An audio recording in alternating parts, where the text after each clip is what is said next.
You're listening to Building the Broncos with Nick Kendell and Carl Dumler, Broncos country's leading draft and scouting analysts. Head on over to milehighhuddle.com to sound off on all things Broncos. Hello there, Broncos country, and it is once again time for another episode of Building the Broncos. I'm your host, Carl Dumler, and joining me today, as always, my good friend and co-host, Mr. Nick Kendell. Nick, how you doing, buddy? Hey, doing pretty well. We had a little bit of a one day of an Indian summer.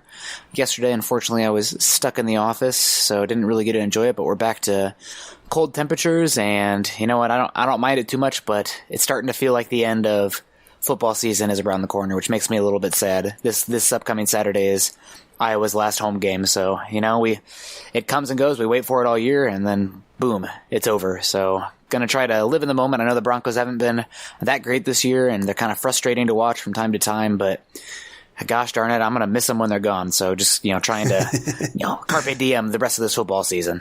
Yep. It's one of those, even the bad product is still good compared to no product.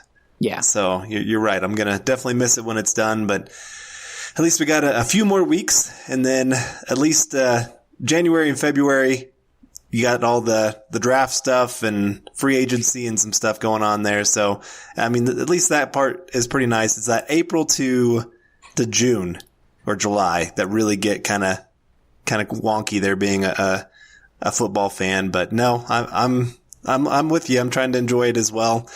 Yeah. And thankfully, I'm in God's country this time, not you.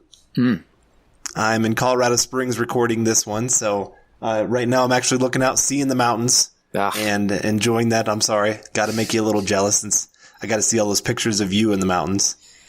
Yeah, I know. It's still a little bit jealous. Hopefully one day Natalie and I will get to be somewhere where we get to be a little closer to the mountains, but we'll see. You never know. But I'm going to try to enjoy, again, Carpe Diem is the theme today, and going to try to enjoy Iowa City while I'm still here.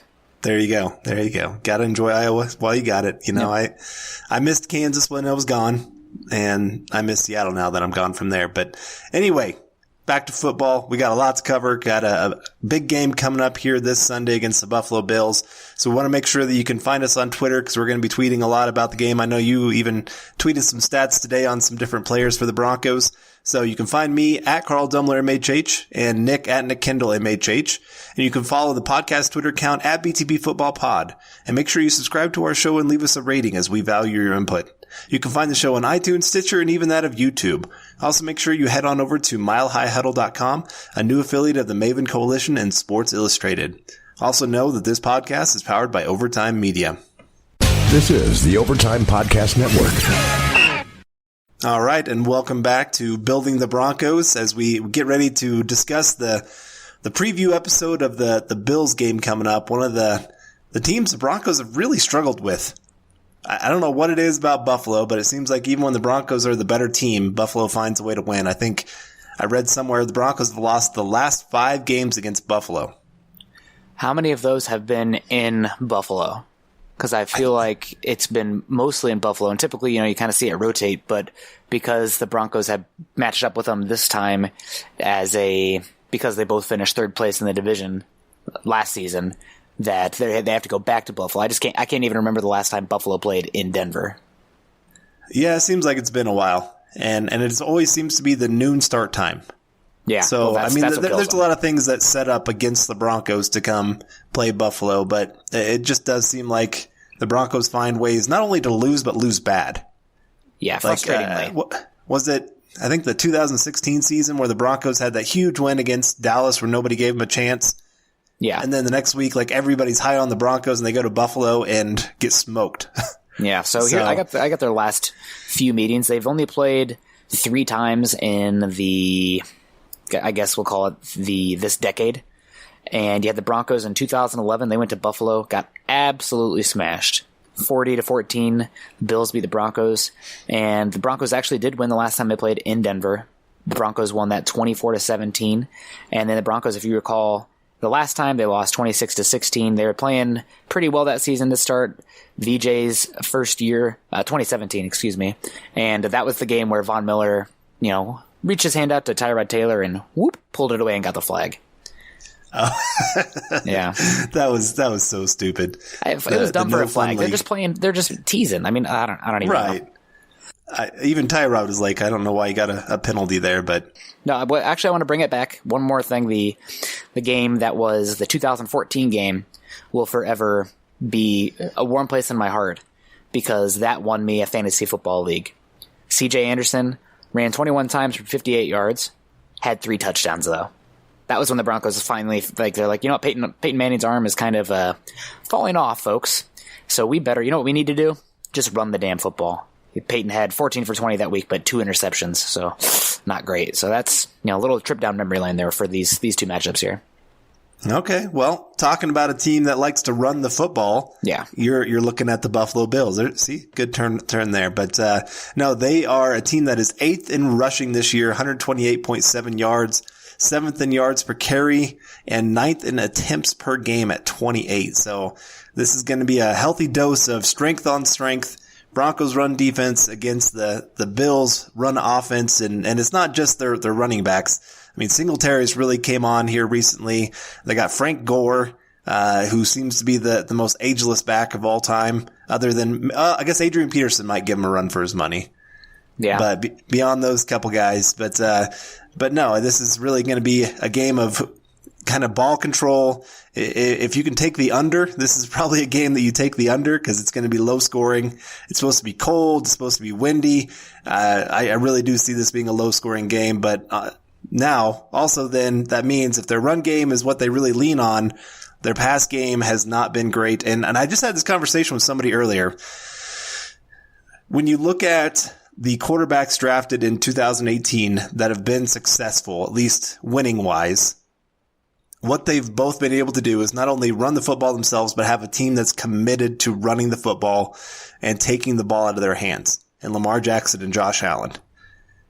And you look at other guys like Josh Rosen, Baker Mayfield, Sam Darnold. All those guys have had a lot more put on their plate and said, pretty much go win games for us.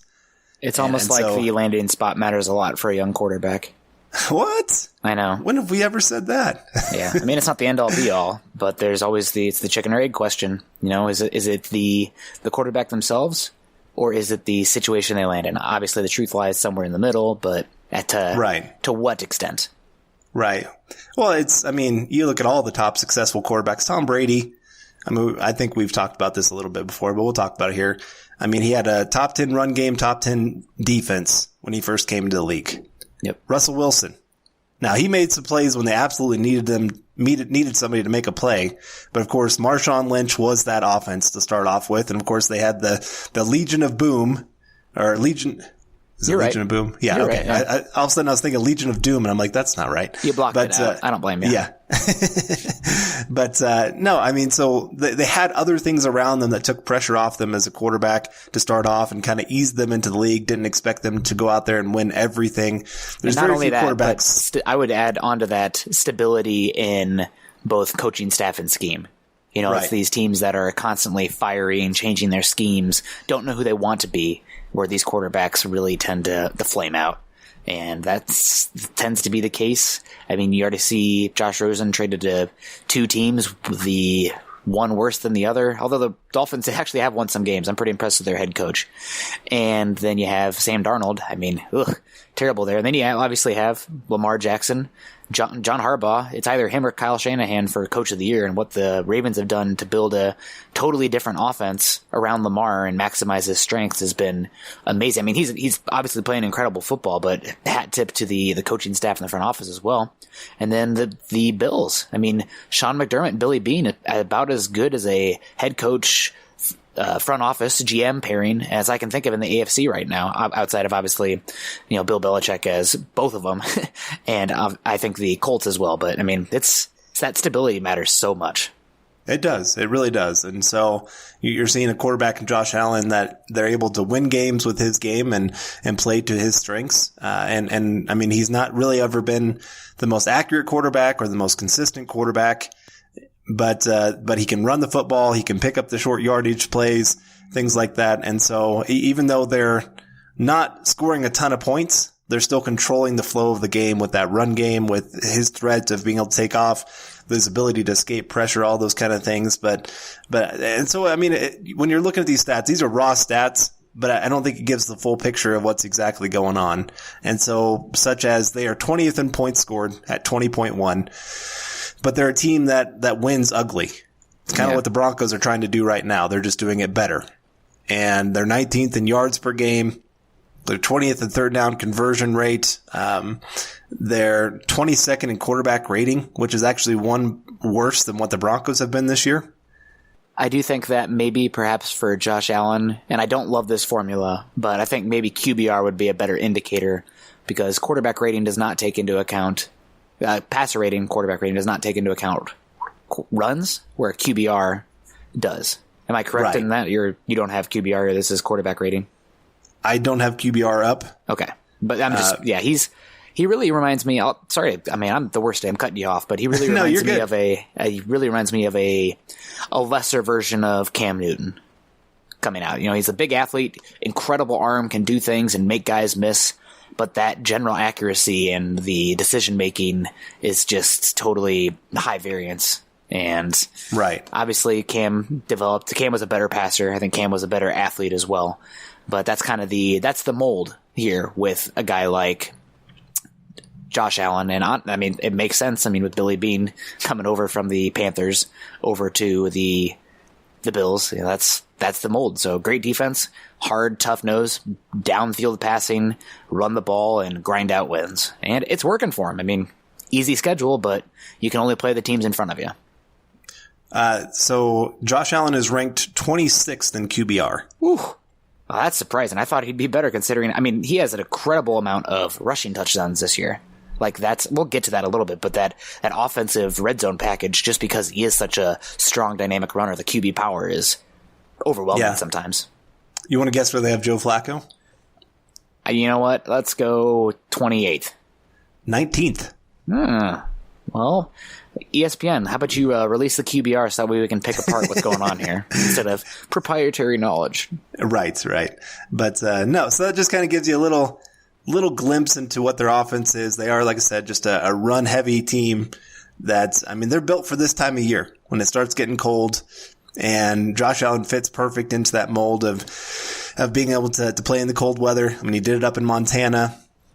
I think they asked him about the Broncos possibly drafting him. You mean and his Wyoming? Thoughts on that? Or Wyoming, sorry. Yeah, Montana, Wyoming. Aren't they the same thing? I'm just kidding. Wyoming and Montana. Be careful what you say. There's a lot of fans, I'm sure, listening to Wyoming. I'm just Montana kidding, area. guys. I love Wyoming. I love Montana. I love both those areas. Beautiful country. It's some of my favorite out there for sure. Yeah. But no, I mean, he's built for that kind of cold weather setup. And, so it'll be interesting to see how the Broncos decide to play it, and we'll talk about that here in a little bit. But let's get to the other side, which is their bread and butter under McDermott, and that is defensively. They are third in yards allowed per game, right ahead of the Broncos. Sixth in third down percentage allowed. Third in points allowed per game at 17. Third in passing yards allowed. Ninth in total sacks. Fourth in quarterback rating allowed at 80. And the other side of it, though, they have struggled against the run this year. Yes. 18th in rushing yards allowed per game at 106.3 and 19th in yards per carry allowed. So just kind of keep that in mind that is kind of a little bit of maybe an advantage the Broncos could have of having their strong run game against a very inconsistent run defense, I guess is the best way to put that. And I would like to add that DVOA obviously takes into account opponents' schedule, who they've played. If you play the AFC East and you're pooping on teams like the Jets and the Dolphins, that should be different than if you're playing, say, the NFC North where you're going against the Packers, Bears, and Vikings.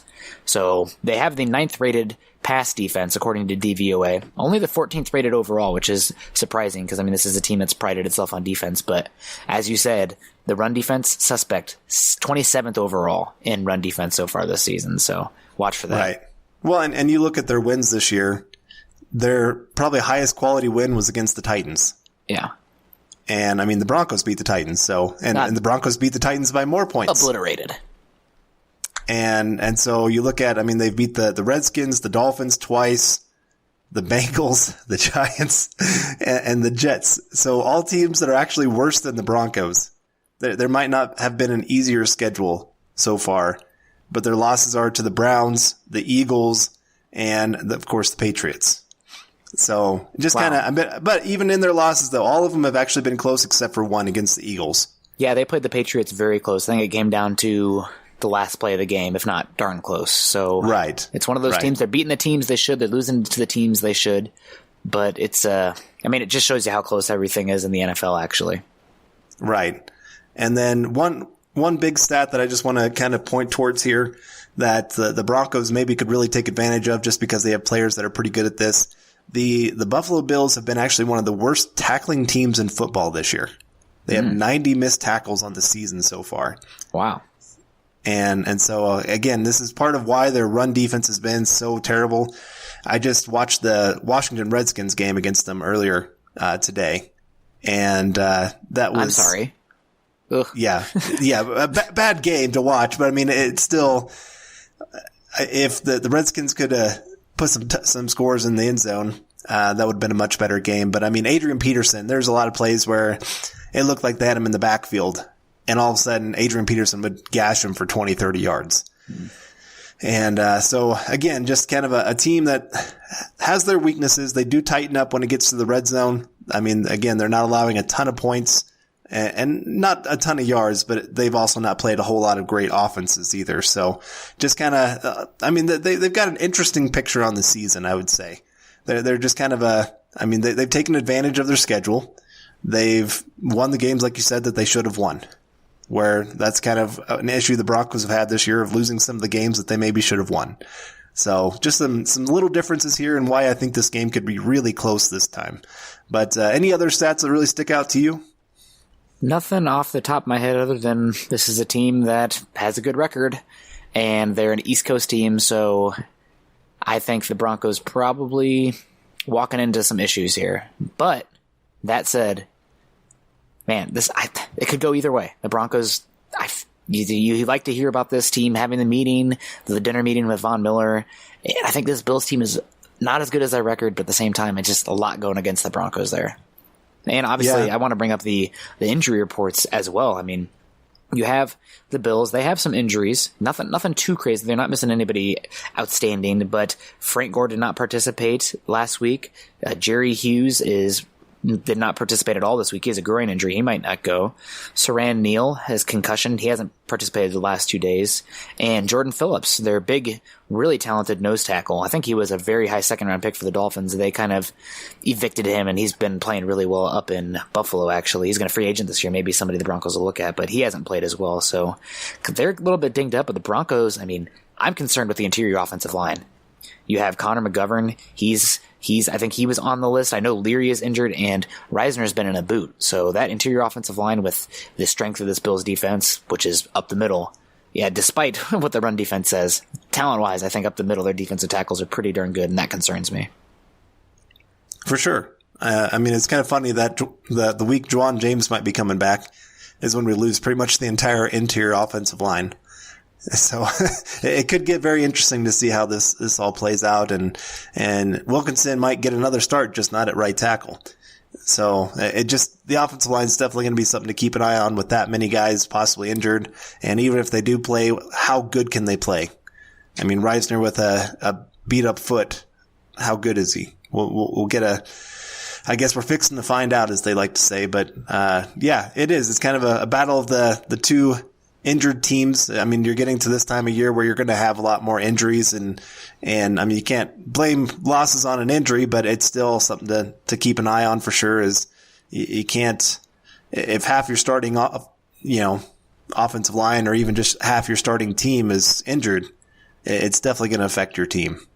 Yeah, not good, and that's their offensive line, especially the interior. It felt like it was starting to gel. I mean, people are going to freak out about the offensive line, and granted, you need a bigger sample size of consistency because we've seen them play well one week and then totally crap the bed the next, but I really feel specifically that interior trio, though, over the last 2 games has been playing as well as they have all season. For sure.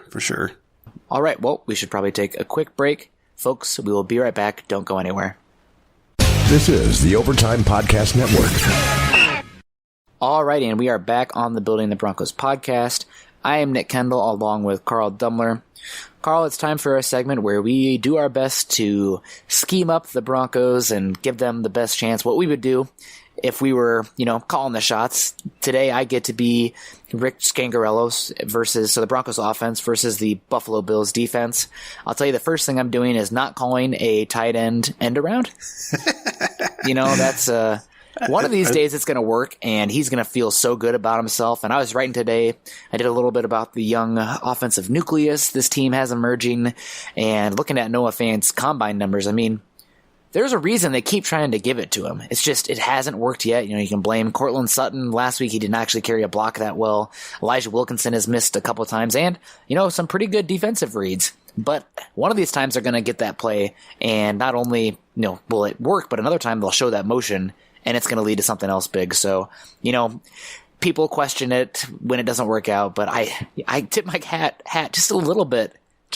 Maybe I like the weirdness of it, but just for being creative, giving them something different to look about. Maybe it's because I've been watching some Ravens football and all the pre-snap stuff they have going on behind the line of scrimmage that really makes linebackers freeze for a second, edge rushers freeze for a second, that opens up these massive run lanes. So offensive line getting a little bit better, and maybe even getting another better tight end to pair with Fant those things might come in the future, but that's one thing I'm probably not doing this week. A big reason for that is because despite the not great tackling, the Bills do have some pretty good athletes on this defense. The defensive interior is stout up the middle. They have some serious meat. These guys probably eat a crap ton of buffalo wings up in Buffalo. Jordan Phillips and Star Lotulelei, absolute tanks. Goodness, if those guys are coming to the buffet, you're shutting it down before they get through the door. They have pretty good edge rushers as well. It's probably one of their, I would say, a weakness on this roster overall, but it's not terrible.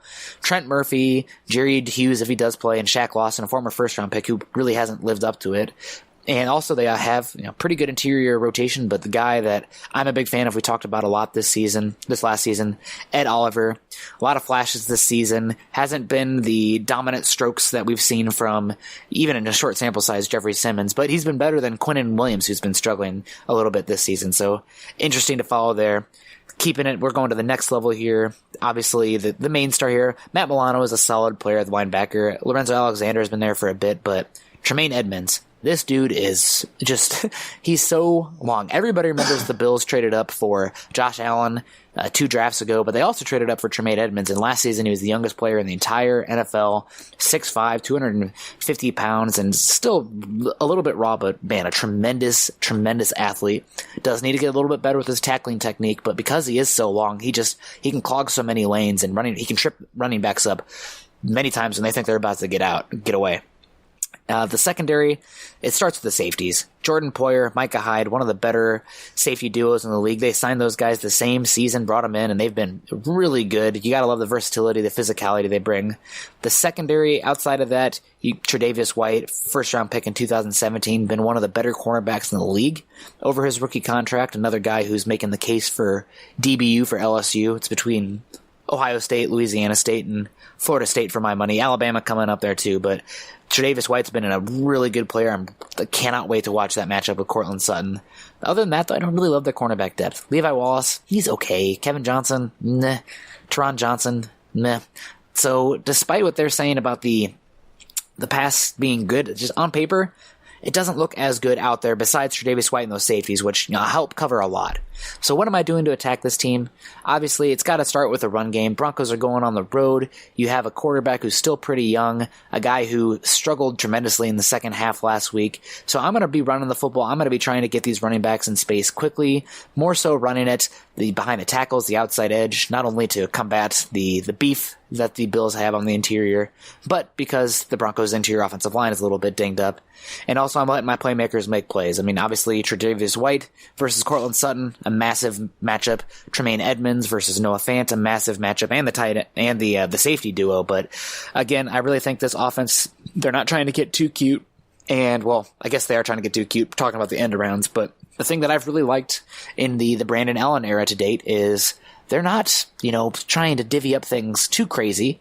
They're letting their playmakers get the ball. throwing it to Cortland Sutton, throwing it to Noah Fant. Noah Fant had 11 targets in the last game. It's really reminiscent of the Broncos last season when they traded Demaryius Thomas, and then all of a sudden Cortland Sutton's getting a high volume of targets. This season, the Broncos trade Emmanuel Sanders. That target shift switches to Noah Fant, and it's as much about propping him up and getting him some live reps so he can grow on that for next year as anything, but I'm looking to continue that, and they're relying pretty heavily on the ground game. Hopefully you can control the pace with that, make easy first downs, run the play action game, run the boot action game, and take your shots when you can.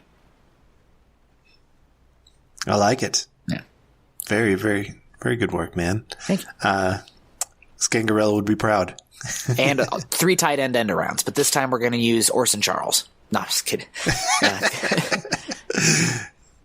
We could do the fake end around with Orson Charles. That'd really get him right. It makes me want more speed at the wide receiver core because I do love that end around play for the demand it draws from the defense. Right. But you're running with a goddamn tight end. Right. I know he's a different level tight end athlete, but you want a 4-3 wide receiver doing that. Right. Well, I mean, that kind of speed, even if a guy misses a block, he still has a chance to go make a play. Yeah. And where 4-5 speed, I mean, it's still great, but it still allows some other guys to come up and make some plays. But now switch to the other side here. Broncos defense against this Buffalo Bills offense. Let's start with Josh Allen. He has been, like you said earlier, one of the more sporadic quarterbacks this entire season. It's hard to really, I guess, pin him down because one week he'll complete 75% of his passes. The next week he'll complete 40% of his passes. There's very little consistency when you really begin to look at what he brings to the table, especially accuracy-wise. I think he's ranked like 29th in the NFL in completion percentage this year. He has, I think, already a couple games below 50% completion on the season. So, again, just kind of he's a big play guy. He wants the big play. He wants to look down the field, and he knows that he's a guy that can hold up. Even if the pass rush gets there, he's a guy that is strong. Kind of reminds me of, even like you already said it, Cam Newton and his ability to hold up in the pocket, but also his ability just to take off running. I mean, that's something you have to pay attention to. I think he's averaging something like 7 carries a game right now. And you already hinted at, I mean, he has 7 rushing touchdowns on the season. So he's always a threat to take off, and you gotta definitely worry about that. And then they have an interesting 1-2 punch at the running back position, and Devin Singletary, who is just that. I mean, he's making guys miss left and right. I mean, it's pretty impressive watching him at times to see what he can bring to the field. And he's actually passed Frank Gore really as their go-to guy when it comes to running the football. And so, I mean, you got to watch out for that. But then, of course, Frank Gore, still that ageless wonder at the running back position, coming up the middle, being able to be smart and where he's going up which hole he's going to hit, all those kind of things. But they do have some major weaknesses to this team. I mean, you look at that offensive line. Let me ask you this. Would you take the Broncos offensive line healthy over that of the Bills offensive line healthy? Probably. Yeah, it's not exactly the most elite unit by any means. I mean, Deion Dawkins has been okay at left tackle, but nothing special. I was a big fan of his game. Do what? I was a big fan of his game out of Temple. Yeah, I remember you were. And I mean, he's been all right. I mean, I'm not saying he's the worst left tackle in football, but he's had his times of struggle as well. He's been better than Garrett Bowles. See, I really wanted Deion Dawkins when the Broncos still had Russell Okung, and the dream was O.J. Howard and then tackle round 2 and Deion Dawkins. But, that's in the past. That it is. Like I said, I mean, Deion Dawkins, he's actually been pretty decent, about average or so, above average there at the left tackle position. Where you start seeing some struggles are when you get to some of the interior work.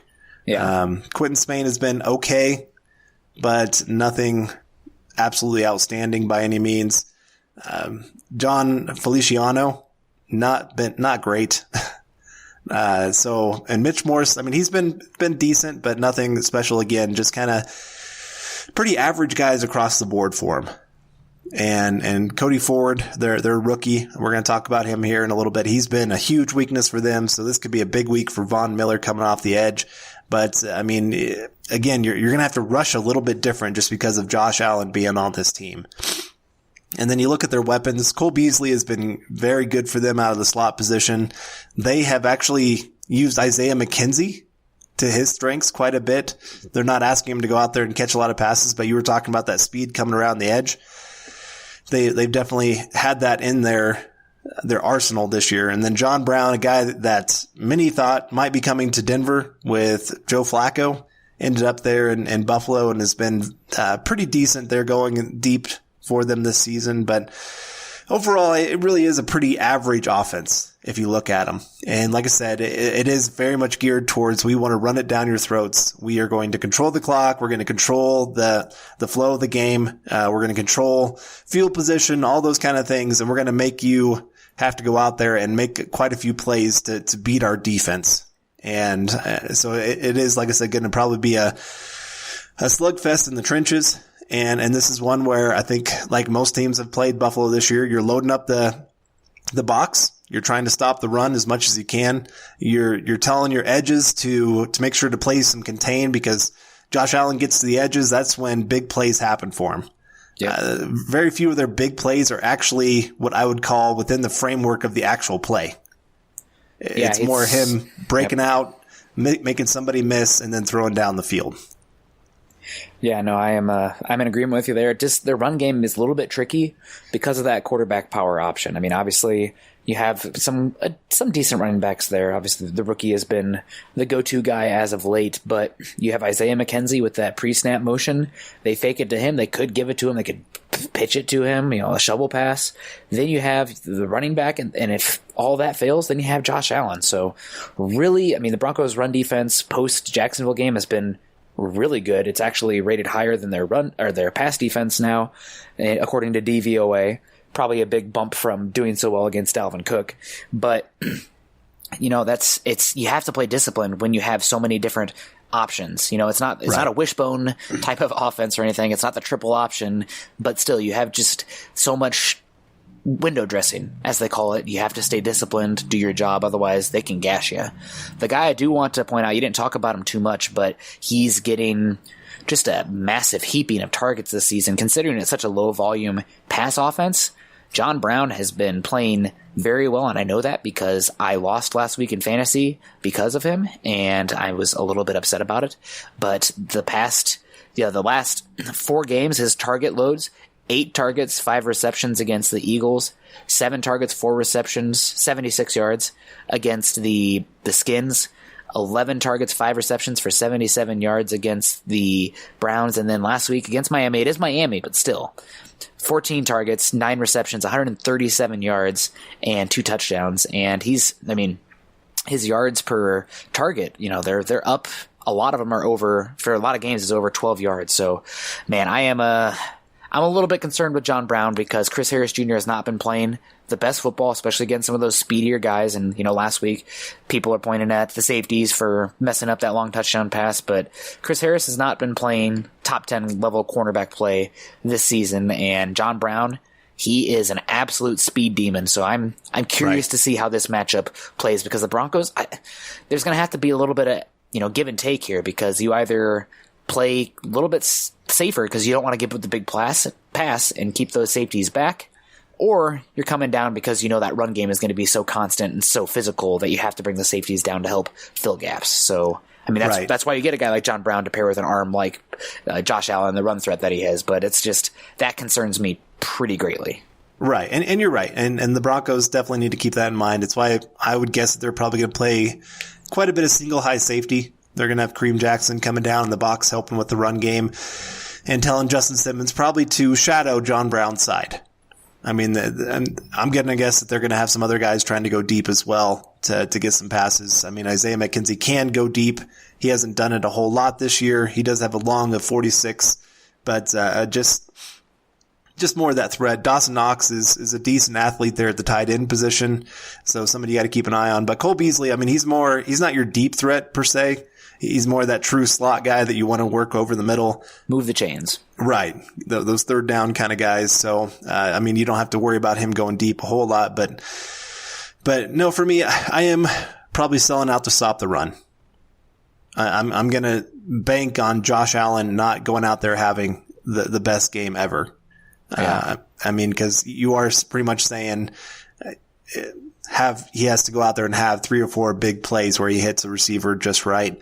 But again, I am going to have Justin Simmons back there to help out with some of those big plays, because I want Kareem Jackson coming down helping in that run game, because like you said, there's so much window dressing. There's so many other guys you got to watch out for. And the second you think where the ball's going, I mean, I remember in high school we played this team that ran the wing T offense. And I mean, they had so much speed. And so guys just come in every which direction, and you never knew who had the football. So you just had to tackle about 4 or 5 guys every single play. And you'd think, oh yeah, I got the tackle. Oh, never mind. That was not the guy. He's gone. There he goes. Yeah. And, so again, for the Broncos, they're going to have to be very disciplined in their tackling. They've done pretty good this year, but they're going to have a lot of one-on-one situations in this one where they're going to have to bring guys down. And the problem is a lot of these guys are not easy to bring down. Devin Singletary, like I said, he's been very, very good at making guys miss this year. And Josh Allen, one of the toughest quarterbacks probably to bring down in the league. You can't bring him down with an arm tackle. Yeah. I mean, he's baby Cam Newton. He is. Not as good, but if Cam Newton is Coke, Josh Allen is RC Cola. You know, it's not quite as good, but it can get you by if you're looking for it. So, and I just want to further hype on John Brown. He has 35% of the Bills' receiving yards this season, which is pretty impressive considering the number of targets. I mean, that's a pretty high rate. And then 40% of the Bills receiving first downs, and he's averaging 2.45 receiving yards per Buffalo Bills pass attempt. And I think that is the 4th highest rate in the league. I'm gonna test you here. This is probably not fair to spring it on you. So John Brown is the 4th highest receiving yards per team pass attempt in the NFL. Number 4. Can you guess who number 3 is? And this is just receivers? Just receivers. Well, it might be more than receivers, but everybody is a receiver. I see a tight end. Darren Waller's the highest rated tight end at 13th overall. Okay. I'm going to go, so you're saying receiving yards per route run? Per team pass attempt. So it kind of has to do with low volume team passing. So how much of unless this guy's absolutely getting pelted with targets, which is possible. One of these, number 1 is this. He's probably Michael the offensive Thomas? player of the year. That's number 1. Yeah. Okay. I mean, I figured that's got to be one of them. Number 2 and number 3 were probably the best offensive players on the field in the game we watched last week. I guess Stephon Diggs. Number 2. And Cortland Sutton. Number 3. Okay. Yeah, so John Brown, this isn't a high volume passing attack, but if there's big plays coming, John Brown's the dude, so watch out for him. I have always been a big fan of his game, but speed kills, and Chris Harris Jr., the Broncos, but Chris Harris Jr. have not done the best against number 1s this season, and John Brown's the number 1. Right. So right. look out. So, no, you're right. Out. That is, I mean, I think I saw something that he has like 19 big pass plays on the year. Yeah. Like that's 20 or more per reception on those kind of plays. So definitely the big play that they're looking for in this kind of game. And so, like I said, it's going to be a game where it's going to come down to who can tackle better, who can not make those big mistakes and get caught. Because the other big thing that I'm worried about is the play action. Yeah. Where they're both teams that love rely on explosive plays. Right. They do. And so for this one, the Broncos have to be very, very disciplined, not fall for all the hoopla that they're throwing out there. Hoopla. And I know. Sorry, a little SpongeBob reference there. There you go. But no, that's going to be their main thing is just they're going to have to be very, very disciplined in this one if they're going to hold this Buffalo offense. And it is an offense that you can slow down. I mean, again, they've had a lot of games where they have not done great this year. I mean, there's a reason that they're not very high scoring offense. And they've suffered they've struggled against some pretty average teams even. I mean, Jets week 1 barely beat them 17-16, barely beat the Bengals at home. I mean, they've played the Dolphins pretty good, but the Browns barely losing to them, I guess, on the road. But they play to the competition. Yeah, they do. They do. So, again, I think this is going to be a pretty low-scoring game. They've had a lot of games that came down to 3 or 4 points, one play here or there, whether they won or lost, and probably again this week going to be about the same. Yeah, and I don't want to, obviously, I'm sorry, listeners, I bring everything back to Iowa football, but this is classic Iowa football where you're trying to play offense to protect the defense. It's all about the defense. So what happens when you do that? There's a team that you should be just beating the pants off of, and you end up winning by, 23-20, and it's way too close because you're playing not to lose almost, but you're just protecting the defense, you're controlling the flow, field position, and you can win a lot of games like that. But then also, you can go up against teams that you shouldn't be beating, and you keep it close, and then comes down to that last possession, you have a chance to win. So it's a classic Iowa conservative Kirk Ferentz kind of play calling here with that offense to the defense. It is. And they're a team, they're not going to turn the ball over a lot, but they're also not going to get a lot of turnovers. Yeah. So they hope that your team's going to make mistakes, and if you don't, know that they're not going to lose the game themselves either. Yeah. Yeah. No, absolutely. You are correct there. So good assessment. Alrighty. Well, we should take one more break here. We'll be right back with our game predictions. Don't go anywhere. This is the Overtime Podcast Network. Sorry, did you want to go over these questions? Let's do that now. Okay. Yeah. I thought we'd hit at least a couple of them. Yeah, for sure. Alrighty, and we're back on the Building the Broncos podcast. I'm Nick Kendell along with Carl Dumler. Carl, you have some fun questions for us here, and you wrote these up, so I'll give the floor to you. Yeah, well, one thing that's kind of interesting about the Broncos and the Bills is they're built in very similar ways, and they have a lot of things that tie them together, such as, we talked about this on our last episode of, I think it was Tyler Plumbus tweeted out something about the Broncos should have taken Josh Allen instead of Bradley Chubb. And yeah. I'm still debating whether that would even be, I'm not a big Josh Allen fan. I think that they're winning despite some of the things he's doing on the field. He does some things okay, but he's not going to take your team over the edge. He's not going to be the guy that's going to go out there and win you a lot of games. But, so again, these two teams are a little bit tied together, and they have two coaches, they're actually pretty similar. They're both defensive minded guys. They're both very disciplined. They're very, their defenses play. Both of them are top 5 defenses. If you're going by DVOA, yes, Buffalo's not quite that good, but if you're looking at the raw stats, Buffalo's been very, very good on defense this year. But, so here's my first question for you. And no, you have to give an answer. You can't do that. Well, we'll find out on Fangio. But which coach would you rather have right now, Sean McDermott or Vic Fangio?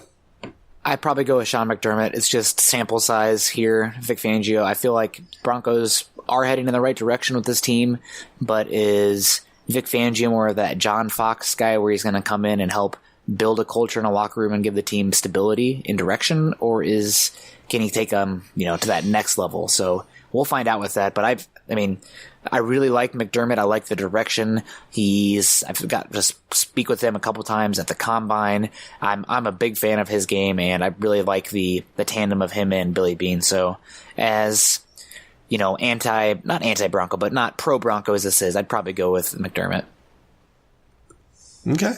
Good choice. Yeah. And I think there could also be a little bit of a factor of age factored in there as well. How many good years of Fangio can the Broncos really get out of a 61-year-old? I know there's coaches out there coaching into their 70s, so we'll kind of see on some of that. But he took that Tyrod Taylor team that was not very talented to the playoffs. Yeah. And kudos for them because they did not get suckered into, wow, we made the playoffs with Tyrod Taylor. We're the best. We're going to build off this. Nope. They knew that they needed to get better and have real long-term stability and direction at quarterback. So they made moves to go get their guy. At least Josh Allen ended up being their guy. So that's kudos to them. Again, hyping up their front office and the head coach, but I'd probably take McDermott here. Okay. Well, then let's talk about the quarterbacks. Josh Allen or Drew Lock? Again, it's sample size. Drew Lock right now. I liked Drew Lock's tape more coming out of college. I probably did not lean enough on the overall raw tools that Allen has. It's kind of a learning experience there for me. Because if you have like that athletic trump card we're seeing with Lamar Jackson, we're seeing him with Kyler Murray, Josh Allen being that big and strong and having that arm, even if the accuracy isn't all the way there, it will limit him from becoming great if he doesn't fix it. But still, that baseline is there where we do not know about Drew Lock. So probably Josh Allen. Although that's just me playing safe and taking the safe bet there. Right. Drew Lock is an unknown. The known. Yeah, the known commodity. All right. Well, here's two that are actually, they've both been starting this year. Both were second round picks right next to each other. Not right next to each other, but really close there in the draft. Second round, Cody Ford or Dalton Reisner? I'll take Dalton Reisner. Cody Ford, I think he does have more potential as a tackle, a little bit longer, but I think Dalton Reisner's a little bit more technically proficient and a better, more multiple player. I think he's a smarter player to center, guard, or even tackle if you need to, and a better fit for this zone scheme. So I'll go with Dalton Reisner. Okay. Let's go to the safeties now. Poyer and Hyde or Jackson and Simmons? Oh, man. This one is really tough. And it's pulling my heartstrings a little bit. Jackson and Simmons, obviously, the Broncos. I've always been a big Simmons fan. But Poyer and Hyde, obviously Micah Hyde, former Hawkeye great. And Jordan Poyer, I don't want to be that guy, but have you seen his wife? I have not. Oh, my goodness. I think she might be an Instagram model. I don't know if there's anything else there, but all I know is that I've seen her, and she is not unpleasing to the eye. So probably this season I'll have to go Jackson and Simmons. I do wonder how much of that is scheme, blah, blah, blah. But Poyer and Hyde have been great, but I think Jackson and Simmons have been just that much better this season. It's close, though. That one is, yeah. That one might be me being biased and just exposure bias because I'm more familiar with Jackson and Simmons. But Poyer and Hyde have been one of the best, most underrated safety duos in football for the last 3 seasons. All right, I'll give you maybe an easier one, kind of depending, because recency it's been maybe one player over another. But Tremaine Edmonds versus Alexander Johnson, who you taking? Long term, Tremaine Edmonds. 1 game, Alexander Johnson. Edmonds has more starting experience than Johnson, but Johnson has been playing better. But I mean, the tools that Edmonds has are really, really rare. He has the size that Alexander Johnson has, but he is a more nimble athlete in many, many ways. And he's 20, where I think Alexander Johnson might already be 26? 27. So, 27, yeah. And I think Tremaine Edmonds is either 20 or 21. So this season I'll go Johnson, but Edmonds has still just an incredible ceiling. He's still just, looking up at the ceiling. He'll get there though. He's pretty damn special. All right. One final question here for you, and then we'll get to our game predictions. But if you could have one player from the Bills, who would it be? Oh, man. Positional value-wise, you'd probably have to say Josh Allen because of, what he would do to the run game. You'd still have the inconsistencies, but imagine Noah Fant and Josh Allen throwing. There was a couple passes last week, one down the right side, where Cortland Sutton would have been a touchdown if Brandon Allen had any sort of mustard on it, and that probably would have been a touchdown with Josh Allen. But I'm going to take out quarterbacks because, screw it. I don't want to say Josh Allen. So I'll probably go with Tre'Davious White. He is a young cornerback. He's physical. He's tenacious. He's a chirper, which I absolutely love. I'm curious to see if him and Cortland Sutton kind of have a little bit of jawing this week, but he is a really darn good player, a known quantity, and the Broncos need cornerback depth so bad. So that's a guy that I am envious of and would love to have. Same question to you, though. Let's hear you. Well, I'm going to go Ed Oliver. Okay. See, I love Ed Oliver, but the more I watch the scheme, the more I wonder if his lack of length and inability to two-gap because of that is something that would limit him. And I get that. Yeah. I just, the overall talent is just, and age. You're talking about age here with some of these other guys. You're talking about a guy that's still a rookie and developing and looking like one of the better interior guys, at least from this rookie class. It was a pretty strong rookie class. And so for me, I still love that upside. I still love what he brings as a pass rusher. You put him between Von Miller and Bradley Chubb, watch out. Good luck to any quarterback. That's why we're talking about Derek Brown possibly coming to the Broncos, because we want that other pass rusher, that interior guy that can be between those two guys and really destroy any kind of offense for a team. Yeah. I will say, as honorable mention for me would be John Brown, just because I got the need for speed, and the Broncos did approach him. He has sickle cell trait, not sickle cell anemia, but he's been killing it this season, and thinking about him with Sutton and Fant, man, just 4 verts all day. Just throw bombs. Yeah. No, I'm with you. That was another guy I definitely thought about. I tried to look at the offensive line, but nobody stuck out as a huge upgrade over what the Broncos have. It might just be nice to have Cody Ford or Dean Dawkins just to add depth. Yeah. Because this team needs it. But I don't know. I'm Tre'Davious White number 1 for me, just because he is an absolute dog. The team needs it. He's scheme versatile. He's inside-outside versatile. He's young. And then John Brown, because I got the need for speed. So, game predictions now. Broncos are 4-point underdogs in this one. The over-under is 38. I'm going to take the under. The Broncos, I think, have actually hit the over the last 2 weeks, though, so worth noting. There you go. Finally starting to score some points. What are the odds? Yeah, and the defense is giving up some points. That's true. As well. That is true. Yeah. But, all right, question for you here. Broncos win if blank. The Broncos win if they keep the Bills from they can have no more than 2 pass plays that go over 25 yards. If they give up more than 2, I think they're losing this game. Okay. I'll go with Broncos win if they score the first touchdown. Let me be more specific with mine. I think the Broncos, it's 25 air yards. So if there's, something gimmicky where some guy makes something happen after the catch, not super gimmicky, but that's not what I'm really thinking. I'm just worried about the vertical downfield games. If John Brown's killing them, I mean, people will point to Brandon Allen last week giving up the interception that kind of switched momentum. But I felt like as soon as Stephon Diggs had that 53-yard touchdown, it was like, oh shit, here it is. Mm-hmm. Like yep. That was the one where it was like, it's happening. Like this is inevitable. So right. Those are killers. And again, been harping it on here all season. You can give up pass yards. This team can give up pass yards. I mean, that's kind of how they're built right now. They give up a good amount of completions, but they're short. They rally the football. But those big ones, those are killers. And that's how this Bills team is built. So if they're giving up big pass yards through the air, then that'll be a killer. So Broncos score first for you. That's a good one. That way they can kind of control the flow of the game. But after last week's collapse, I feel like you're a little bit bold with that one. Yeah. That's a good point.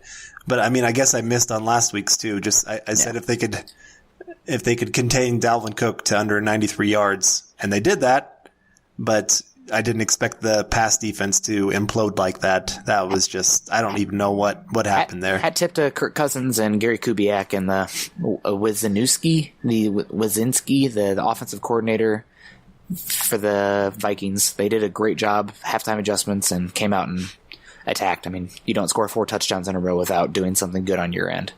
Right. So Broncos definitely lost that, but the Vikings won it as well. So I do want to give them props. The Broncos win. We just did the Broncos win. The Broncos lose. I guess you could have mine either way. The Broncos lose if they give up more. Broncos win if they give up less than that. I'll go the Broncos lose if Brandon Allen has more turnovers than touchdowns. That includes fumbles and interceptions. So he has to play clean football here, because if you give them a short field, that's not what you want. Right. That's exactly playing into what they want to do here. I would say Broncos lose if they give up more than 4 sacks. This is a team, I think they are top 10 in sacks on the season. And Brandon Allen has had his struggles a little bit there. I mean, this kind of plays into the turnovers of him panicking sometimes. But I think if they can really get home to him, there's a good chance they're going to cause him to have some errors along the way. All right. MVP if the Broncos win. I guess this is the easy one, but Philip Lindsay. I just think he's pretty much going to be, the Broncos are going to go, you have to go win this game for us. I mean, again, the Buffalo struggles against the run. They've had a lot of missed tackles. Philip Lindsay forces some missed tackles. He does well picking up those tough yards and those hidden yards that you don't usually think about. And so I just think this is one of those games where if the Broncos are going to win it, he has to really take over and be that 100-yard rusher and just really be the man. What about you? I am going to go with the first-round rookie, Noah Fant. Like I said, they have been peppering him with targets in the post-Emmanuel Sanders era. And last week he had 11 targets, which is absolutely just... It kind of blows my mind for a tight end. But again, when you have Cortland Sutton and Tim Patrick, obviously solid 3 or 4. They're using him as a 2 right now. But I think Noah Fant, they're going to keep giving him targets. And if the Broncos win it, I think it's because Noah Fant had a heck of a game, and he's going to do better converting more than 4 of those receptions, or 4 of those targets. Or no, he had 4 receptions on 11 targets. I think he has to do a little bit better with that. Granted, some of that is the quarterback play. But I think that if the Broncos win, I think Noah Fant is probably the guy who had something to do with it. All right. GOAT if they lose. I'm going to go with Brandon Allen. This is a game. It's a road game. It's a nooner kickoff. It'll be, what time will it be in Mountain Time? 11. And Brandon Allen, he's fighting for a number 2 spot right now. I don't know. I feel like some people have been talking about him playing pretty well. I have not been super impressed with overall. I mean, the best thing I can say is that he's given his playmakers a chance to go up there and get it, and not superstars, but stars. I'm not ready to dub anybody on the offensive superstar yet. The stars are out there making plays, and there's something to be said for that. But I think that this is a game where, like I said last week, I think too, but this is a game. Bills on paper, good defense, second road game in a row. They were pretty inept on offense in that second half, and I think McDermott being a very good defensive coach, they might have found something in that and learned something there. So I think the GOAT will be Brandon Allen if they end up losing. Yeah, it's one of those, you see that there's plays to be made, and he's missing some opportunities. There's times where guys are wide open and he's just not getting it there. He's not putting it where it needs to go. There was a couple games ago or I guess it was the Browns game, where he hit Noah Fant, but Noah Fant had to turn around to catch it. And otherwise, I mean, he was running for the end zone. It would have been another about 60-yard touchdown. And so, yeah, I'm with you. I don't think his game has been as good as some people have made it out to be. I mean, I guess when you're comparing it to Joe Flacco, maybe it's been a little bit better. But even there, I don't know how much better per se. I mean, he's offers a few other things that Joe Flacco obviously didn't. But my GOAT's going to be Chris Harris Jr. I mean, you already kind of talked about it with John Brown. That and you mentioned this on the last episode, and it's really stuck with me, of how often it seems like when Chris Harris Jr.'s guy beats him deep, it's always somebody else's fault. Like, I've never once heard Chris Harris Jr., when a big touchdown is thrown in his direction, be the guy that was at fault. And I don't know if that's just protecting his ego or whatever it is, because I mean, even coaches have kind of come up and stood for him, and maybe it is most of the time somebody else, but there's got to be at least that 1 or 2 times where he's really, really screwed up. And this year he has had a lot of times where he's made weird decisions that he's not made in the past. I think of that Browns game where OBJ just, I don't know what he was doing. You're not going to outmuscle OBJ for a football. Yeah. I'm sorry. That's just not going to happen. So he continued to try to do that and gave up bigger plays than what he should have. And so this is another one where this is not a good matchup for him. He's not a speed guy. He's smart, but even there, those speed guys, I mean, it's just, if they can get down the field, and this is a quarterback that likes to throw down the field. So if Josh Allen sees that one-on-one matchup, I can guarantee you he's going deep. I mean, that's just going to be their go-to move. They like to keep things simple. If he sees man coverage, he throws to the guy that's one-on-one. And so I could see this being that game where Chris Harris gives up over 100 yards receiving, couple touchdowns, and really just kind of makes people start questioning whether he should be a part of the Broncos' future moving forward. Yeah. All good points. So I guess comes down to this. Final score, Carl, you first.